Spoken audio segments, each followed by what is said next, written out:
Go ahead. This talk, this talk is the first of a two-part presentation that will attempt to discuss the long sequence of Northern Rio Grande Tewa tradition decorated pottery, long produced in the Northern Rio Grande region area, starting with white ware pottery types produced prior to Spanish colonialization of this region. This will cover a period from about 700 to 1600. So these are vessels that these pictures I cut and paste from our various mini reports. And the first one is a type that dates from about 700 to 950. The next one about 900 or so to 1150. The third is about 1,000 to 1,200. The next one about 1,200 to 1,300, and the next one about 1,300 to 1,350 to 1,550, and the last one about 1,500 to 1,600. So enough said. Now you know the Northern Rio Grande whiteware sequence.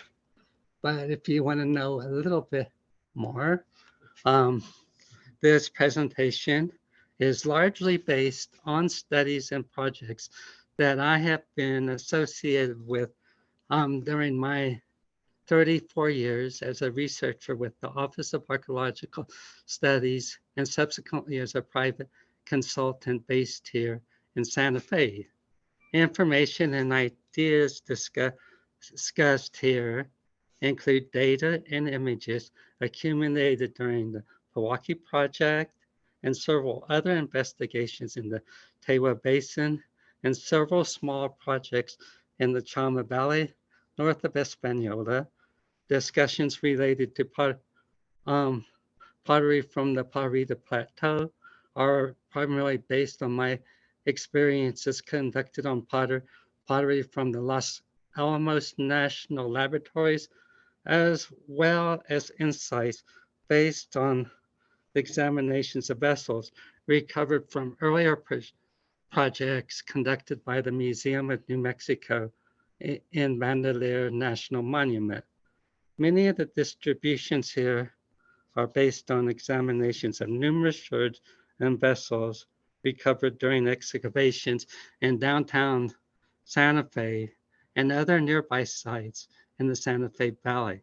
Examinations of some of the earlier pottery forms discussed here are also based on pottery recovered during the Piña Blanca project along the confluence of the Santa Fe River and Rio Grande near Cochiti. Other areas of interest based on discussions from other well-reported projects include insights and occasional analysis of vessels within the museum collections of pottery from Pecos, of other sites such as Pecos Ruin and Arroyo Hondo Pueblo. This is the fourth of a series of presentations I have given here discussing the sequence of pottery forms long produced in different regions, ancestral to different Pueblo groups. The first focused on the extremely long sequence of white, orange, and yellow wares produced in the Caliente region in the northwestern portion of the Pueblo world that gave rise to modern Hopi pottery. The second includes an extremely well-known sequence of whiteware pottery produced in the northern San Juan, Mesa Verde, and Chaco regions that appears to be ancestral to pottery produced by Western Carib-speaking and possibly other groups, such as those at Acoma and Laguna Pueblo. Finally, I described the sequence of pottery associated with high elevation or mountain sites in the Upper San Juan and Guyana and Jemez regions that appear to have been produced by Tewa-speaking groups ancestral to those today residing at Jemez Pueblo. Given the long and complicated sequence of decorated pottery produced by ancestors of Tewa-speaking groups residing today in 6 villages in the Tewa Basin, just north of here and shown in red.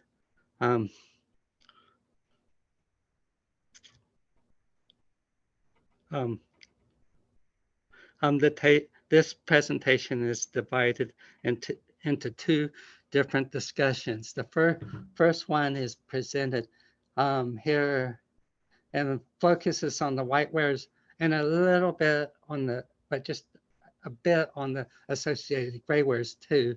And then the next one will start with the Spanish colonization of this area, and we'll focus on a long sequence of black and cream, Taylor plain wares, and polychrome types from that include pottery that is still being produced today. The overall strategy, categories, and terminology used to describe and illustrate various ceramic forms includes whitewares long produced by ancestral Tewa potters over wide areas of the Northern Rio Grande, as well as to determine their temporal and spatial association, cultural significance, and relationship to pottery forms produced in other regions, which is based on a classification system originally adopted from biological classification systems.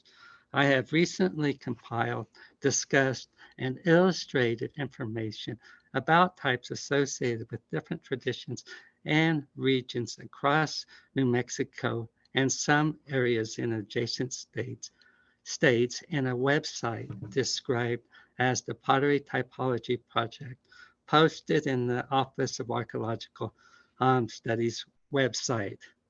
This is based on a hierarchical classification system that focuses on characteristics and relationships of pottery associated with different regional traditions and temporal sequences. Included here is a page which describes an example of a Tewa type in relationship to other ceramics described and categorized. So the system of this particular type, you would start with the top, and it's associated with the broad area of the large area associated with groups that are ancestral to Tewa, ancestral to modern Pueblo people, and then into those that such as the Tewa that live in the Upper Rio Grande Valley. The next group would be the Northern Rio Grande, and then the Greater Tewa Basin, which includes the area that I described within the map. And then finally, you'll have a ceramic type that will be defined based, that it'll start with a tradition name, and then a ware, and then a type. And so the pottery types are defined in different wares. So for the Tewa sequence, there are broad sort of functional resource categories that include gray utility wares, decorated white wares, polychrome, plain utility, and even more recent Rio Grande micaceous wares. And then within that, um, and then following that is a type, which is a range of stylistic, technological, and surface characteristics that has been shown to be characteristic of pottery produced in a certain place in a certain span of time. Now, now there's no such thing as a type. It's not like one day a potter saying, "Okay, can you make a Santa Fe black and white pot for me?" Um, but what you have is just certain ideas and ways of doing things at different times. Again, it's not real, but the category, the idea is useful enough that I've actually been able to make a living out of identifying these crazy things. Um, um, like like many other Pueblo black and white sequences, changes in whiteware types is largely associated with minor changes and adjustments within long-lived technologies, as well as associated stunning decorated systems long used by Pueblos um, potters based on spatial illusions resulting from contrast between dark painted and light unpainted um, space long employed by ancestral Pueblo potters across the Pueblo world. Whoops. The, there is a current display still at the Museum of Indian Arts and Culture, which I would really recommend people who may still want to get an idea of what all these styles look like. And this one's really interesting because it's partly from an artistic perspective, and it's titled Painted Reflections, and it emphasizes the sophisticated aesthetic qualities of Pueblo art through the study of reversible optical illusions and ambiguous figure um, um, um, painted and unpainted relationships. And this exhibit, and there's also a publication, you can also get it at the bookshop there by Joe Traggett and Scott Ortman. They describe the distinct strategies, methods, and systems of painted decorations long used by Pueblo potters in terms of isomeric designs, which is a term that they stole from chemistry, which is just um, bonded pairs of chemicals, where the designs are paired in uh, paired in painted and unpainted forms of equal and or contrasting geometric forms. So um, and this seems to be a strategy of design that is used across much of the um, Pueblo world from AD, at least from AD 700 to 1300, with even variations here and there a little bit earlier and a little bit later. The widespread sharing of strategies and images used in the decoration of black and white pottery between between potters that between both linked and geographically separated groups as was reflected and reinforced by distinct, elaborate, widespread, and changing systems of pottery technologies and decorations that would have facilitated the movement of critical goods, ideas, and cooperation between groups occupying different and widely landscape where the interaction between people between these different landscapes may have been critical for the survival during times of stress. The divergence and distinction of characteristics used to define Tewa whiteware pottery, which appears relatively late as compared to other areas in the Pueblo sequence, is the result of a unique geology and geography in the Northern Rio Grande. Differences in sequences of pottery forms describe 4 different regional sequences in New Mexico and surrounding states, while certainly reflecting some cultural and historic related distinctions, seem to have been highly influenced by the distinct geology and geography associated with different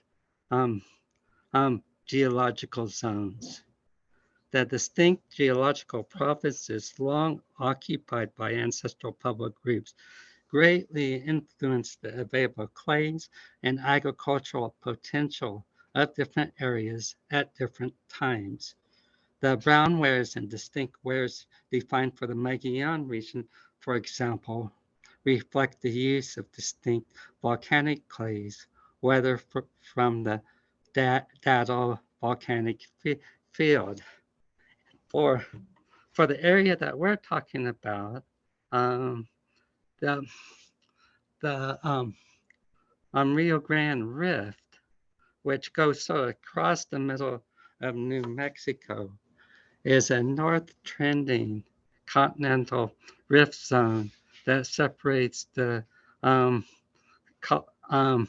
Colorado Plateau to the west from the interior of the North American Craton, with a large stable block on the Earth's crust, and forming the nucleus of the continent on the east.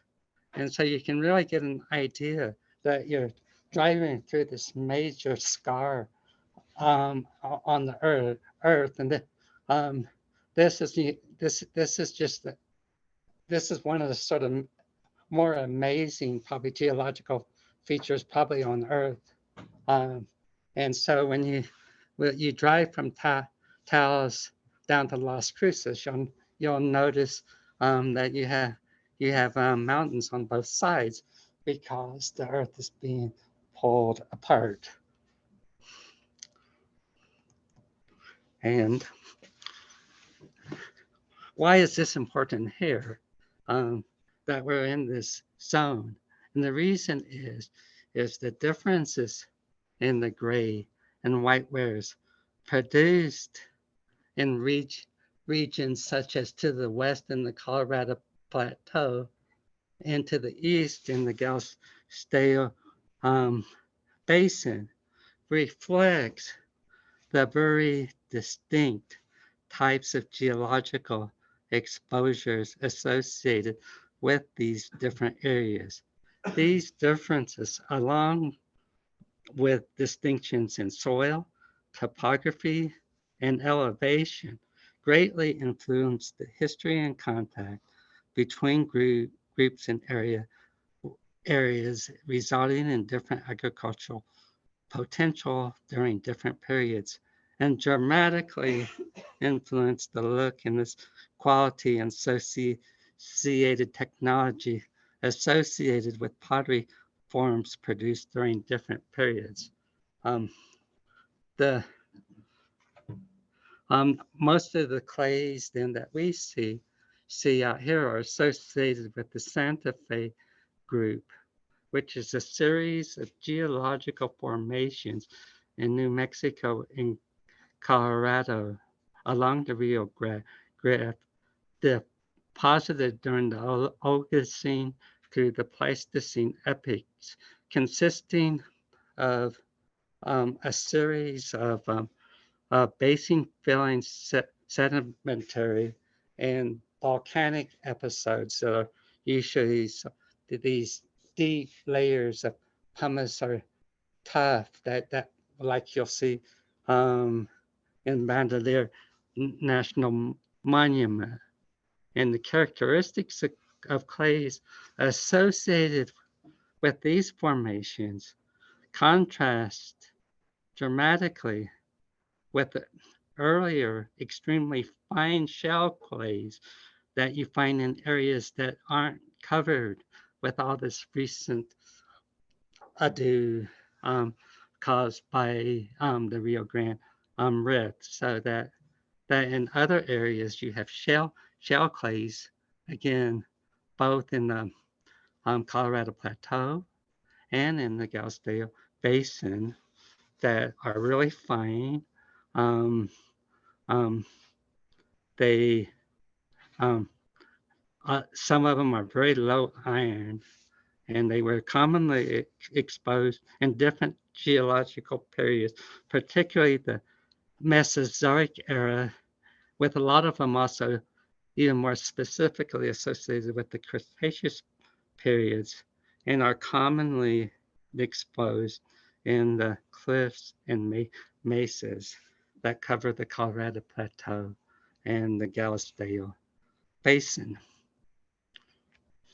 Shown here, this is a copy of a photo that Eric Lemon gave me, and he's sort of gone around collecting clays from all these places and then making pots. And we still have some of his clays laying around here, and but shown here is an exposure in San Juan Pueblo area that it shows a combination of brownish alluvial clays with granitic sand and mica inclusions that are commonly used in the production of gray and utility ware in the Northern Rio Grande area, as well as on the top, you see a gray layer between those brown, and that's a weathered volcanic ash from one of the many volcanic deposits that are also caused by all this turmoil produced by the moving of the earth associated with the Rio Grande River. The subsequent and these tough and ash clays also weather into a clay, which seems to be the basis for a lot of the white wares that we'll be discussing. And then, in addition to that, there'll be other scattered volcanic and sand formations that are a little bit more coarse that can be used for timber. The subsequent description and discussion of the sequence of whiteware types associated with sites in areas of the Northern Rio Grande will focus on how whiteware pottery forms adopted from earlier occupied areas to the west and the south continued to be produced and evolved into the distinct setting of the Northern Rio Grande, where they were influenced by challenges of a distinct and sometimes not so favorable geology,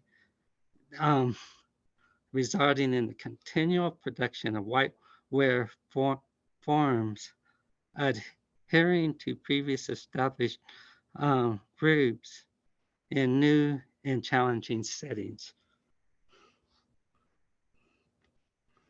The earliest of the whitewares that are going to be discussed here, which are going to be the two whiteware types that actually don't completely follow into the Tewa ceramic tradition, even though you find them in this area, and seem to reflect the combination of influence and trade from areas from both the south and to the west.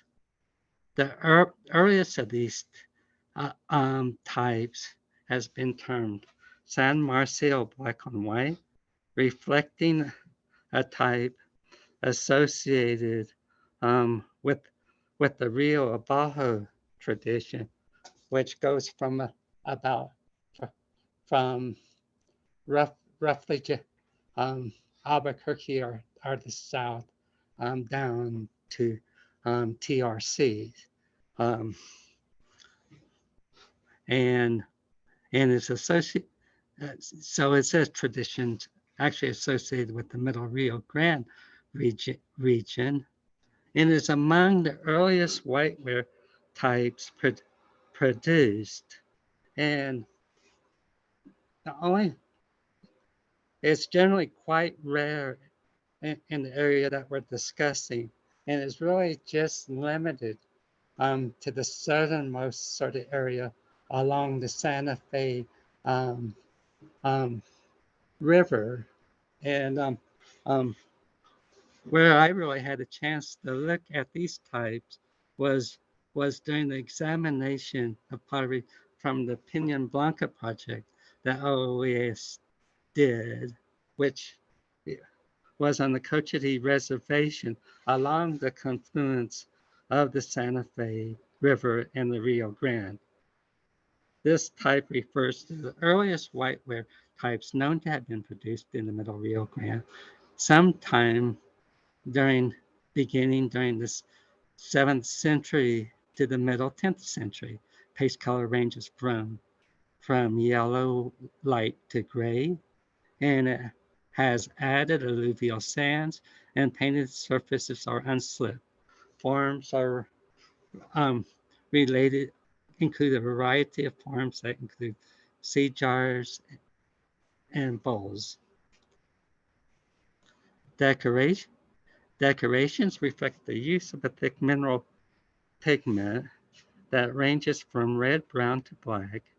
Painted decorations resemble those in early whitewares produced across the Pueblo world, while the designs resemble those noted for contemporary whiteware types, such as that in the Colorado Plateau. The painted styles tend to be bold and often somewhat oxidized, producing a red and brown color, and include parallel lines, solid and triangles, and serrated elements.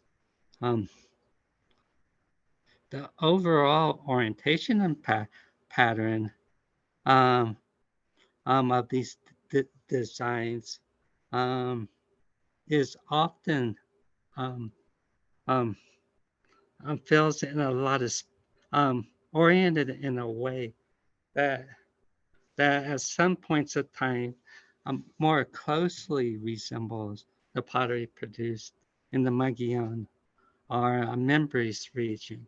And that seems may be some influence that is ultimately coming from the southern groups and making their way out to the north. The second and probably most stunning wave of influence that we get is the earliest pottery that occurs at sites spread across much of the northern Rio Grande. It exhibits characteristics commonly described for red mesa from the Chaco region, where it appears to have originated. And this is probably the last of any of the pottery types that is pretty much undistinguishable um, from the pottery from other regions. It is likely that the great majority of pottery um, from sites in the northern Rio Grande with this type originated to areas in the Sibilan or Chaco region. The appearance of red mesa, black and white, in the northern Rio Grande appears to be part of a much larger phenomenon, often involving the sudden appearance of this type over vast areas of the Southwest. That not only includes the northern Rio Grande, but sort of the entire Colorado Plateau, the Northern Magallanes, and parts of the Northern Magallanes, as well as the Rio Abajo area that may have been influenced by the Chaco Spear or system, whatever that is. Paste and decorations of pottery from the Northern Rio Grande are very similar, if not identical to that noted in pottery produced in the Cibolo region, and tend to be tempered with the sherd and sandstone.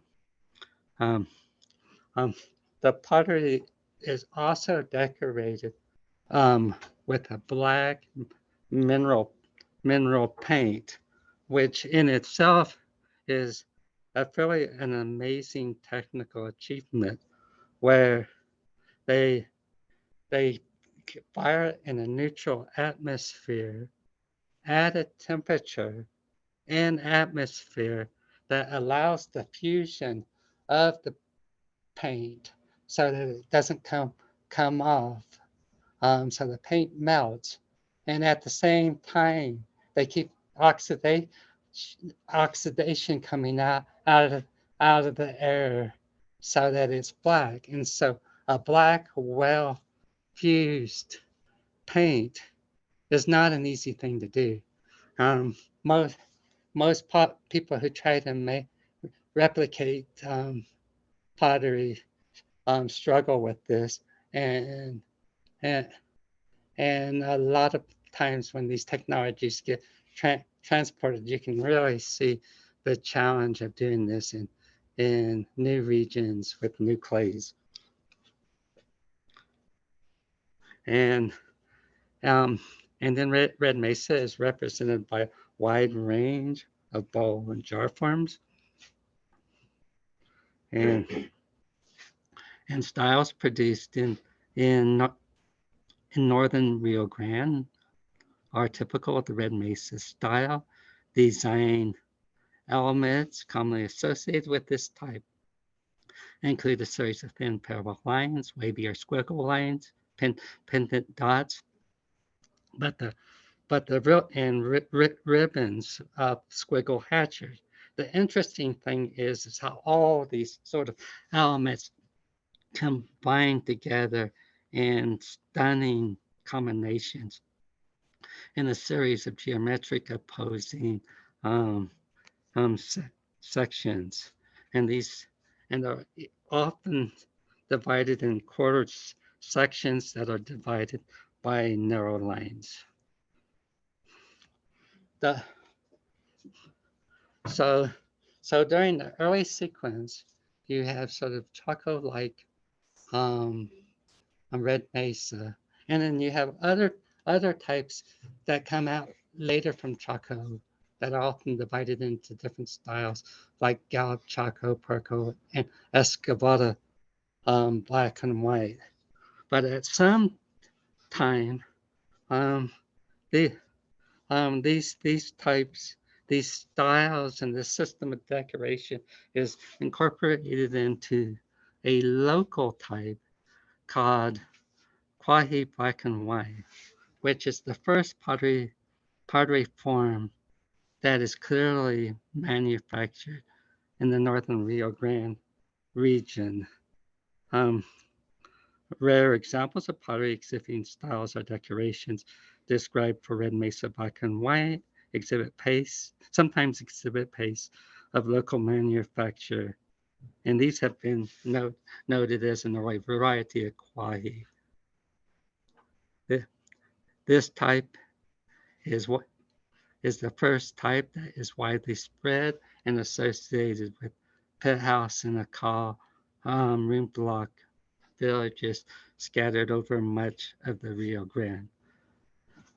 This type is characterized by decorated styles executed in mineral paint and surface manipulations like those noted in Cibolo whiteware types produced during the Pueblo II period, but are distinguished by dark paste, dark gray to blue paste, and tempers that mostly reflect the use of clays weathered from ash deposits, occasionally with the addition of fine sand and silt known to have been used in the Northern Rio Grande region. Pastes tend to be dark gray, fine, break along an even plane. Um, temper is a fine sand, tough, um, or silt, and painted surfaces range from poorly to moderately polished. Others display thin, streaky white to thick apply slips. And other examples are unslipped with a grayish surface and the grayish color, low polish and slip, um, rough surfaces, sloppily executed designs that are sometimes sort of fire to a brownish color, has sometimes been interpreted as a coursing and degradation of standards of pottery making, resulting from cultural isolation within the Northern Rio Grande region as compared to other areas of the Pueblo world. Although many of these qualities, again, and this, of course, this is a point that I get a little obsessed with, may reflect difficulties of producing the low fire, elaborated, decorated pottery characteristic of Pueblo to pottery um, from the Colorado Plateau, but using the alluvial and volcanic clays associated with the Rio Grande Rift. The range of painted styles is similar to that noted in other types known to have been produced in the Colorado Plateau. And so often the party that we'll call Kwahi black and white um, gets subdivided for types in the Chaco or Cibla or the region into a number of the different whiteware types that I mentioned. So Kwahi is a fairly broad, widely defined type in terms of designs. Designs are often executed in simple and broadly executed patterns that cover much of the vessel surface. These decorations often include single motifs presented in an all-over or banded layout, although rudimentary combinations of different design elements may occur. The design element commonly associated with Kwahi black and white and other regional types dating to this span consist of rectangular bands commonly filled with a straight or diagonal patchwork. Other designs include dots, posing triangles, step triangles, checkered square, parallel lines, and scrolls. But unlike Red Mesa, it's usually just a single design motif or a simple combination of motifs. About 10 more minutes, we have time for questions. Oh, okay. Contemporary with Red Mesa and quality sites dating to this period are the Rio Grande gray wares that are consisting of almost 90% of the clay, and the clay wares are characterized by coarse clays with alluvial sand and mica fragments. They are assigned to types based on exterior treatments, based on neck coils and corrugations, and reflect an outside coil method similar to that used in other areas of the Colorado Plateau. The next type, I just have 10 minutes because I'm like halfway done. So So Santa Fe black and white is the blue-gray type, and it develops out of um, Quahi, and sometimes it's kind of assumed to reflect the migration from the Mesa Verde area, and it's a shift to um, organic paint, but it seems to be a local development, and it's it's a type um, um, the painted decorations on Santa Fe black and white reflect the shift through Pueblo 3 design styles, while similarities to better known types such as Mesa Verde black and white from the northern San Juan region has sometimes been noted in emphasizing evoking scenarios of long distant migration. There appears to be important differences and reflects a local sequence. Um, um, During investigations at Uh, this pottery is often described as the blue-gray. Um, um, the designs consist of banded panels that are formed by single lines, incorporated lines that, that and the panels reflect a combination of hatchet and solid designs that are usually divided in a series of banded panels and opposing designs. Um, this pottery is about 1200 to 1300. And sort of the most interesting thing about Santa Fe is that it's both even though it resembles types in other regions, it's very distinct. And sort of the blue gray of Santa Fe is basically, you have an identical pottery being produced over wide areas. So it seems to be a really good boundary for Tewa boundaries, the Tewa people. And you can find it, so you find identical pottery as far east as Tecolote near Las Vegas, as far west as Zia, as far north as Taos, and as far south as Albuquerque. So it seems to reflect this culture area.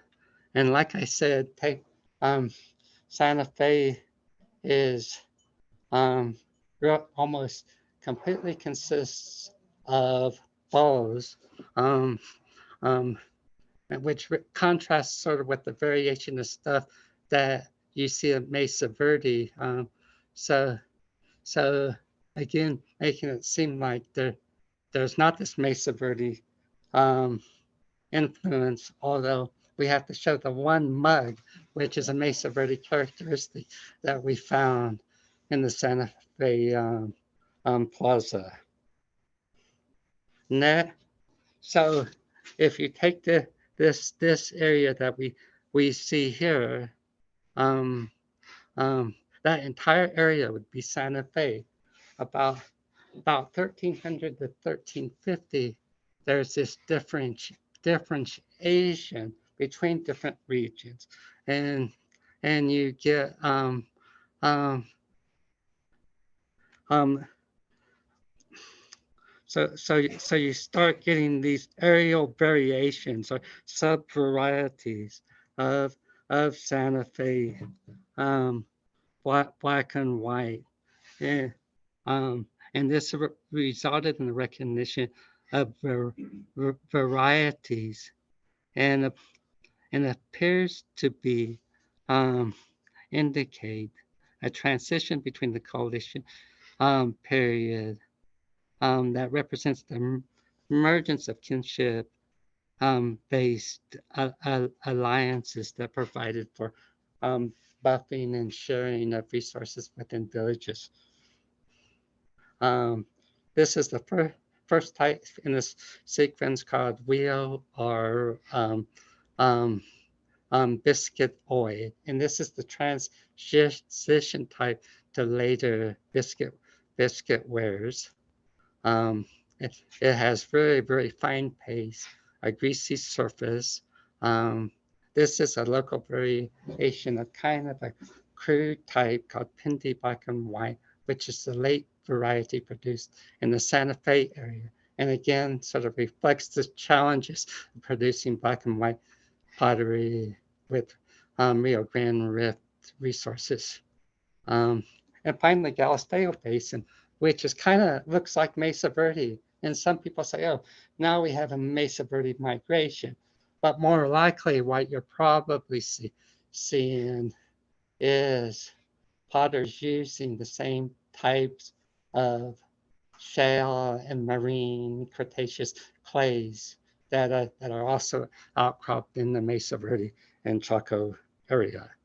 One of the things that happens too, just tell me when I have to stop, it is a change to a very smeared utility ware, which reflects a shift in the technology in the type of coiling from outside coils to inside. So, and this distinction even is reflected today, where the Tewa potters make pottery in a very different way than those in the Colorado Plateau, such as Acoma, Zuni, or Laguna. And so, and this is also probably a reaction to the sorts of clays. Then about 13, you want to stop at the classic period? At 1350, we have the classic period, which is this differentiation of pottery forms in different areas. So now you have this new type of pottery called in the Tewa, the biscuit wares. In the Jemez area, they continued black and white. And the areas just south of here is all gray wares.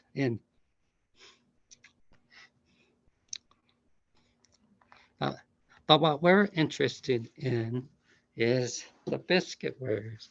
While still included in the sequence of production of Tewa white wares, biscuit wares reflects a major technological shift based on the use of soft porous clays that mature at relatively low firing temperatures during the beginning of the classic period. Because changes in surface appear to be gray cream to tan color, they have sometimes been described in terms of black on gray. Paste of biscuit wares reflect the use of inanimate clays and an extremely small viscid temper. Pastes are extremely soft, vessels are easily scratched or eroded, and they're very porous. And if you ever pick up a shirt and you say, hey man, this is very light, that's a biscuit ware. So that's probably a good place to end, and then we can introduce biscuit wares in another talk. Okay. But you gave a nice teaser for it. Okay. So do we have any questions for Dean? We covered a lot really quickly. Yes. I have a question. In those areas where you might have access to the different kinds, such as the ash and the gray and then the brown, white, were those different kinds of clay utilized for a particular kind of ware? Maybe one is focused on one kind of pot and the other is Let me show you. Else. For the folks online, Dean, can you repeat the question and then answer it? They're asking if different types of clays were used for different wares, and the answer is yes. And so here we have an outcrop, and like I said before, this is an ash level that is eroded into clay, and then this is alluvial deposits that are coming off the map that are just a reflection of mixtures of everything. So this is a recent, formation in the Holocene. The gray where this is the source of the black and white, and occasionally you'll see one that's even a little bit lighter in color, and those sometimes also get incorporated in slips when slips get used. Where this is the gray ware. Today, most of the pottery that you see in the biscuit wares, in the modern pottery, is these alluvial deposits, and so sometimes you see stuff weathered from the tub, and so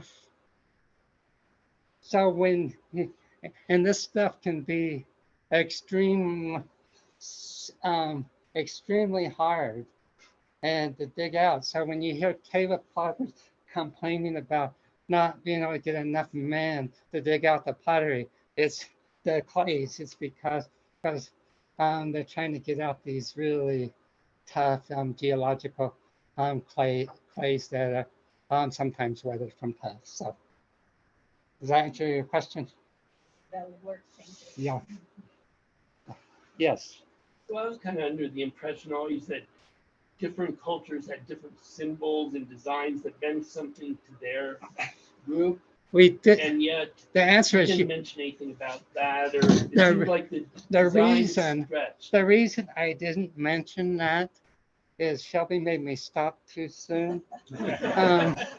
Because what happens is we're ending this talk at a period where there's these wide differences. About 1350, just following the abandonment of huge areas of the Pueblo world, you start getting all these symbols.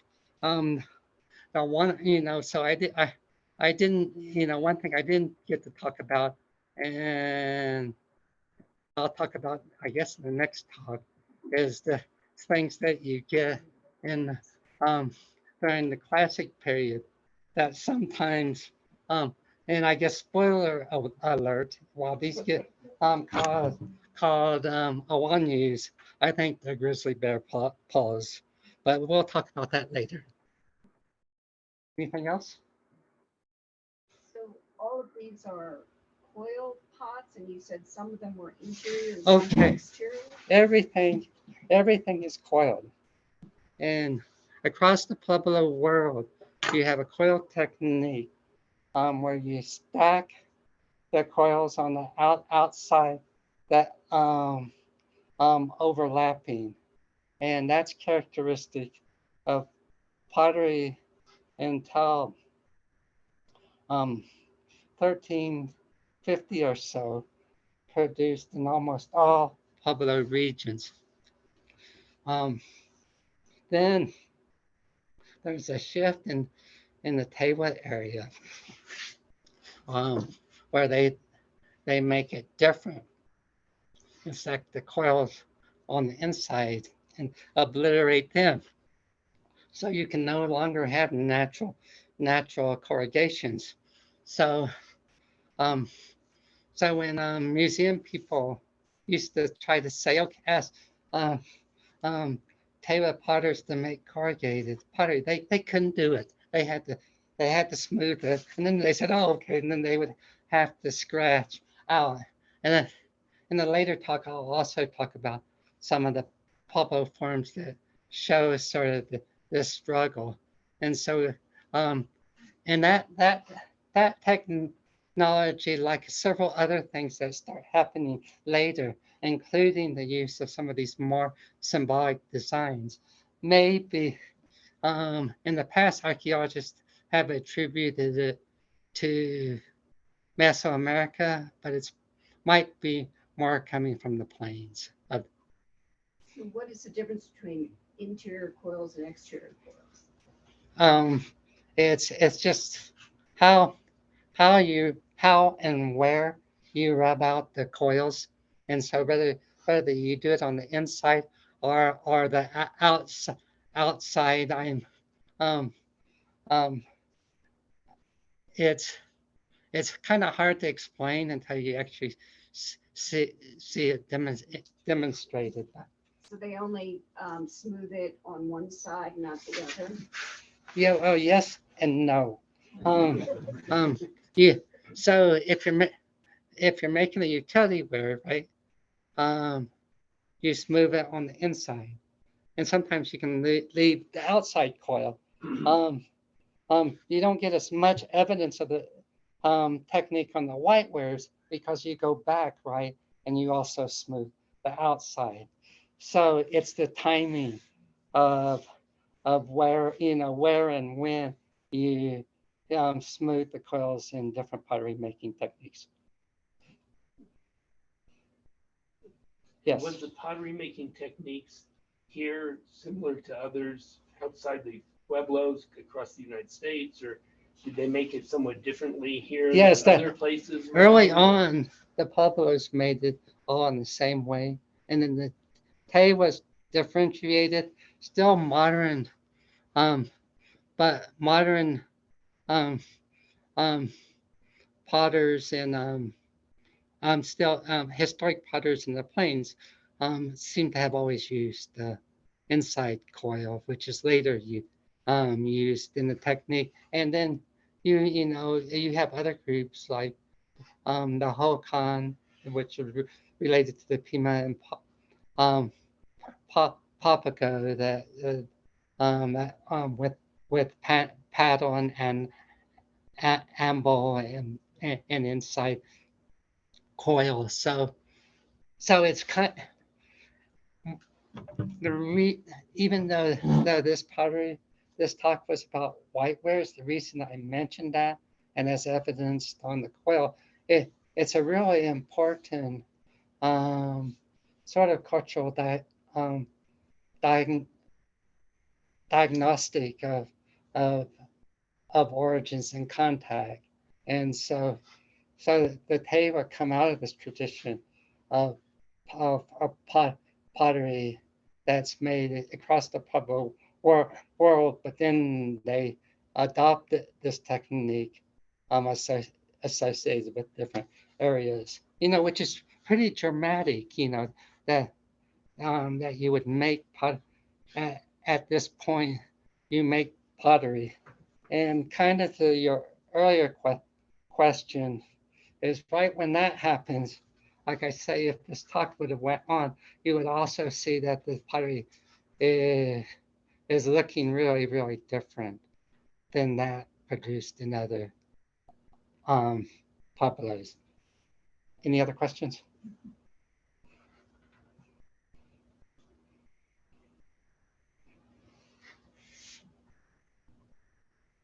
Well, I'm gonna stop the recording then.